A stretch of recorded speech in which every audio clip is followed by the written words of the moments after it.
Hello again. Just a reminder that the videos I've made in this series reflect the IELTS levels 4 and 5, that is, very basic functional and vocational English. For IELTS levels 6 plus, watch my latest series of videos.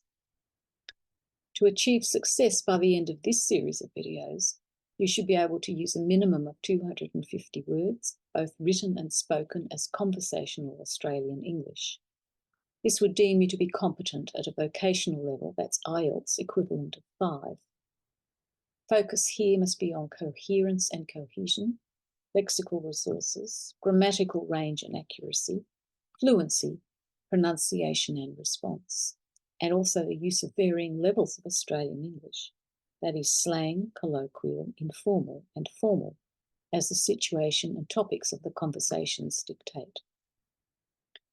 In earlier videos, we learnt the vocabulary associated with generations and family relationships, an overview of the education from birth to adulthood in Australia, some tourist places of interest, major cities and towns, food and cooking, accommodation in Australia, foods we eat, applying for employment, that is a job, neighbourhoods, lifestyle and accommodation. In this video, we'll be learning the vocabulary for why choose the Australian lifestyle. Lifestyle can be simply defined as being the way we live our everyday lives, what we do, what we are able to do, what we expect to do, all of which we may or may not actually do. There are a lot of words here, but they will absolutely be very helpful when you visit Australia. I suggest you investigate what each word means while you listen and practice saying them. Our actual lifestyle depends on many factors: age and stage, socioeconomic status, abbreviated to SES, that's socioeconomic status, our chosen environment. It is our upbringing and the expectations from that which determines our expectations and wants and needs. For most of us, our education determines our socioeconomic status, and this is what sets the pattern for our lives.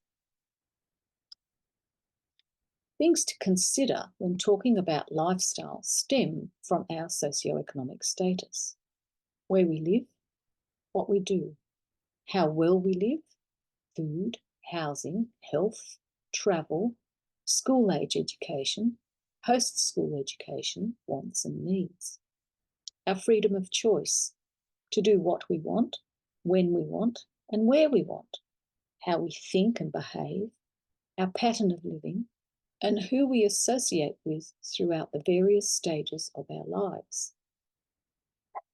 Some vocabulary to help us think about our lifestyle. Think about each of these words and find out the relevance of each in this context.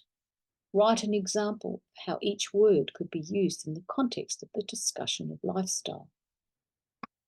A tolerant society. Australia is a very tolerant society, especially when we make the comparison between this and some other countries. A part of being a democracy and having freedom of speech ensures this for us. Here are some very relevant words, phrases and sayings that you may hear when you are in Australia. It's obviously very important to know what they mean. I'll use each in a sentence, simply as an example of their use. I would suggest that you look up the single words and find the actual meaning. Ostensibly. He bought me the car he wanted to drive, ostensibly so that I could use it. Luxurious. They spent a heap of money on their house, and it ended up looking so luxurious. Moderate. While they only have a moderate income, they can afford a few extras because they are very careful to save money each payday. Makeshift. They used the tent in their backyard as makeshift accommodation for their visitors. Relaxed. In the school holidays during the summer, we have a very relaxed lifestyle. There is no pressure to actually get up early and race off to school or work. hygienic. When COVID caused many people to get sick, it was imperative that everything we did and touched was kept very clean and that we were very hygienic. Fast pace. A busy lifestyle means that everything is very fast paced and there is little time to relax. Cramped conditions. When there are a lot of people in one small area, it can be described as being cramped conditions. Living hand to mouth. Currently, with the enormous increase in the cost of living in Australia, a lot of people cannot afford a lot of things that they used to buy. They live from one payday to the next without being able to put any money away for bills or emergencies. This is described as living hand to mouth. Beggars can't be choosers. This is a fairly common saying. It means that if you cannot afford to make a choice other than the one you are being offered, then you had better simply accept that choice. Prominent.